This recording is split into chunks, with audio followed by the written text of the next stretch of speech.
नमस्कार स्टूडेंट्स।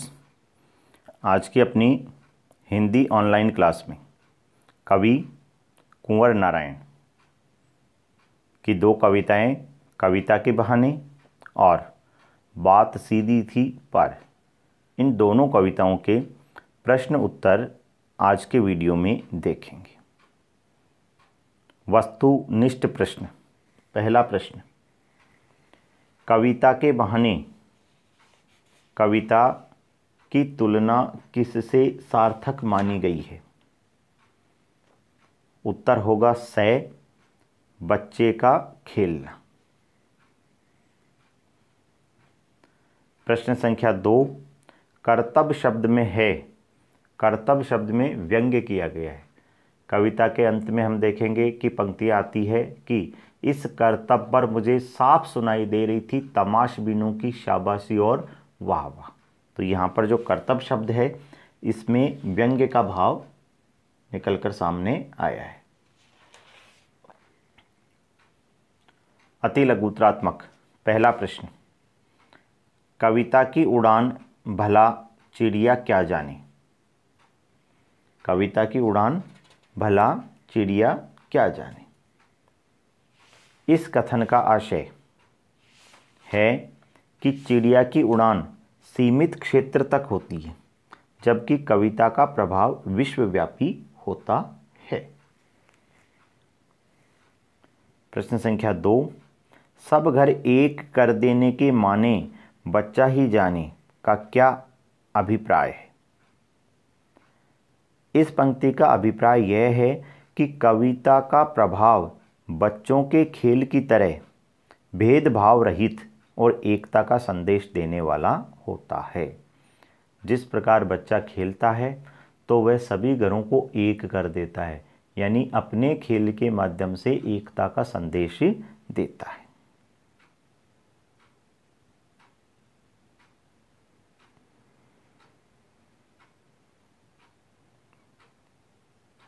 लघुत्रात्मक प्रश्न। पहला प्रश्न, कविता के बहाने शीर्षक कविता का क्या उद्देश्य है? बहुत ही महत्वपूर्ण प्रश्न है ये। कविता के बहाने कविता में कवि ने आज के यंत्र प्रधान भौतिकतावादी वातावरण में भी कविता के महत्व और प्रभाव को स्थापित करना चाहा है। इस कविता में कवि ने बताया है कि आज का युग यंत्र प्रधान युग है, मशीनों का युग है। आज का युग भौतिकतावादी युग है, रुपए पैसे का युग है। इस युग में भी कविता का जो महत्व है वो कम या समाप्त नहीं हुआ है। आज भी कविता का बहुत महत्व है। यद्यपि कविता में लोगों की रुचि कम हुई है, फिर भी मानवीय मूल्यों के रक्षण, मानवीय मूल्यों की रक्षा और सामाजिक समानता की दृष्टि से कविता आज भी प्रासंगिक है। चिड़िया की उड़ान, फूलों का खिलना और बच्चों के खेल को प्रतीक बनाकर कवि कविता के असीम प्रभाव को ही स्थापित किया है। कवि ने कविता के महत्व को पुनः स्थापित करना ही कवि का लक्ष्य प्रतीत होता है। तो देखिए स्टूडेंट्स, कविता के बहाने शीर्षक जो कविता है, इस कविता में कवि कुंवर नारायण ने बताया है कि आज का युग भौतिकतावादी युग है, यंत्र प्रधान युग है, लेकिन इस युग में भी कविता का महत्व कम नहीं हुआ है। माना लोगों की कविता के प्रति रुचि कुछ कम हुई है, लेकिन फिर भी मानवीय मूल्यों की रक्षा के लिए आज भी कविता का महत्व कम नहीं हुआ है। कवि ने चिड़िया की उड़ान, फूलों का खिलना, बच्चे का खेल आदि प्रतीकों के माध्यम से अपनी बात को स्पष्ट किया है। दूसरा प्रश्न है, बिना मुरझाए कौन महकता है तथा क्यों? फूलों के खिलने के बहाने कवि ने कविता के अंदर की चिरंतनता को प्रमाणित किया है। चिरंतनता का मतलब होता है लंबे समय तक चलने वाला। फूल खिलता अवश्य है, किंतु समय के साथ वह मुरझा जाता है। उसका सुंदर रूप और सुगंध समय की दया पर आश्रित होता है, समय के साथ नष्ट हो जाता है।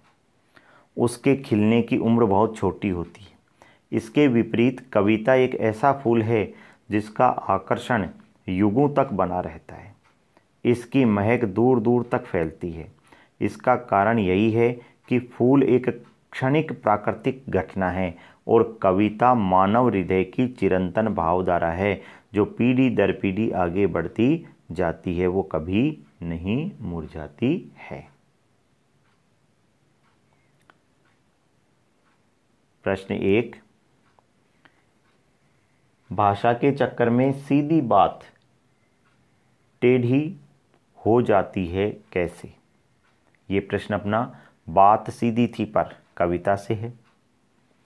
जब कवि कविता के बाहरी रूप अर्थात शिल्प पर अधिक बल देता है। देखिए, कविता के दो रूप होते हैं, एक तो भाव पक्ष और एक शिल्प पक्ष। भाव पक्ष के अंतर्गत कविता का भावार्थ, शिल्प के अंतर्गत भाषा, शैली, अलंकार, छंद।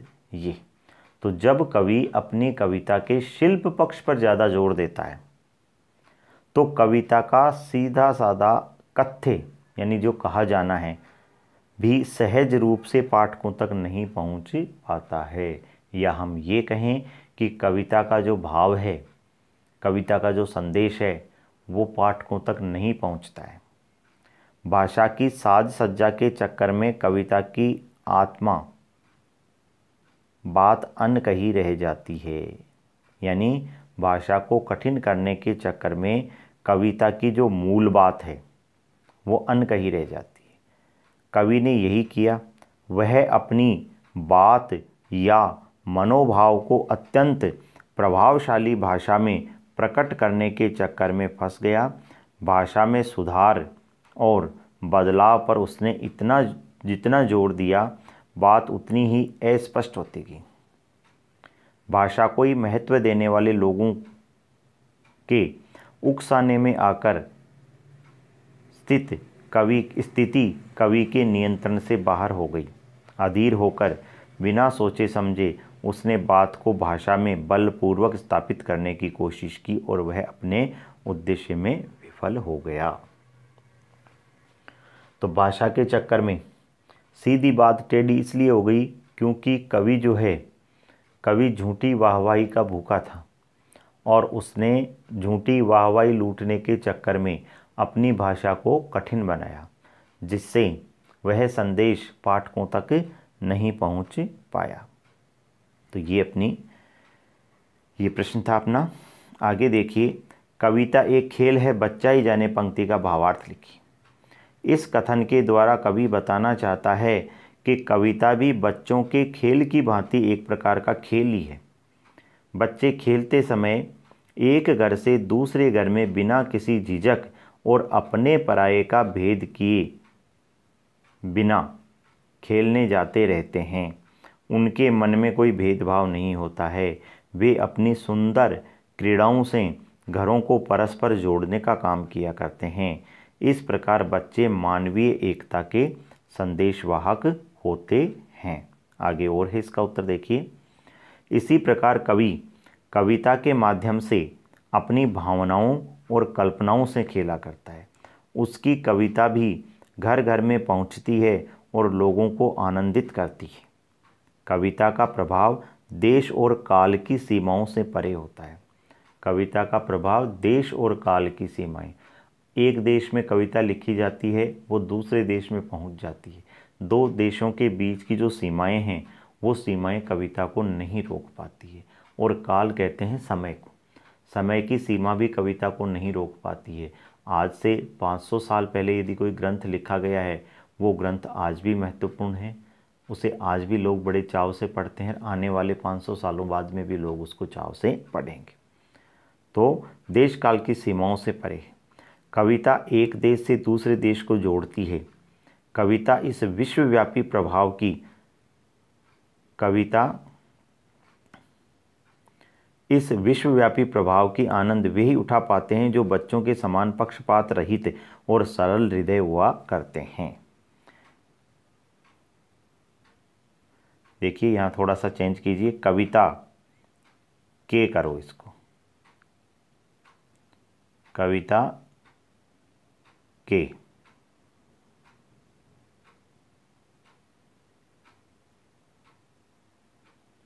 विश्वव्यापी प्रभाव का आनंद वे ही उठा पाते हैं जो बच्चों के समान पक्षपात रहित और सरल हृदय हुआ करते हैं। तो ये था अपना उत्तर। इसके भी जो निबंधात्मक प्रश्न हैं, व्याख्यात्मक जो प्रश्न है इसका, वो आगे देखेंगे। तो स्टूडेंट्स, ये कुंवर नारायण की जो दोनों कविताएं थी उनके प्रश्नोत्तर थे जो आप को याद करने हैं। यदि इन प्रश्नों को समझने में कोई दिक्कत है तो आप मैसेज से पूछ सकते हैं। धन्यवाद।